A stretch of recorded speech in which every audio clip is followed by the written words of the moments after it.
I started working on stuff when I was 7 years old. I worked on Pontiac Tempest and did a head gasket when I was 7.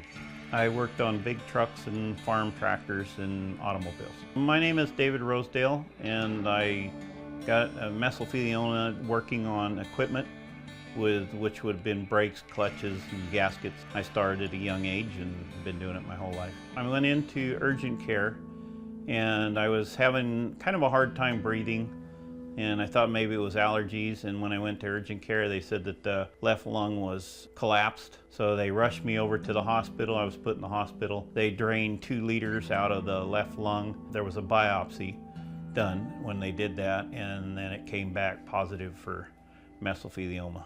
The doctor that told me that I had mesothelioma, she said, "You need to get a lawyer."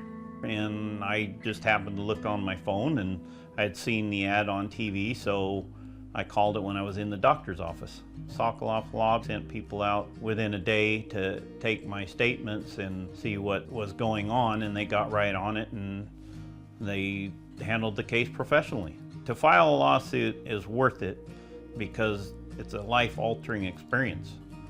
And without the compensation, I mean, you're pretty well lost. I decided to pursue the mesothelioma lawsuit because I needed to provide for my family, and I was not going to be able to work. Hiring Sokolove Law was a good choice because we were able to get the outcome that we needed. When I was going through treatment with the legal process, they worked around my treatments and were conscious of my health concerns, and so it was not a problem.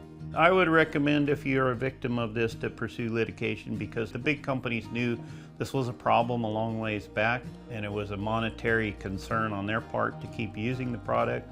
The product is still coming in from overseas. It has not stopped, and the damage that it causes is irreversible, and you only have one life, so you want to do the best you can for your family.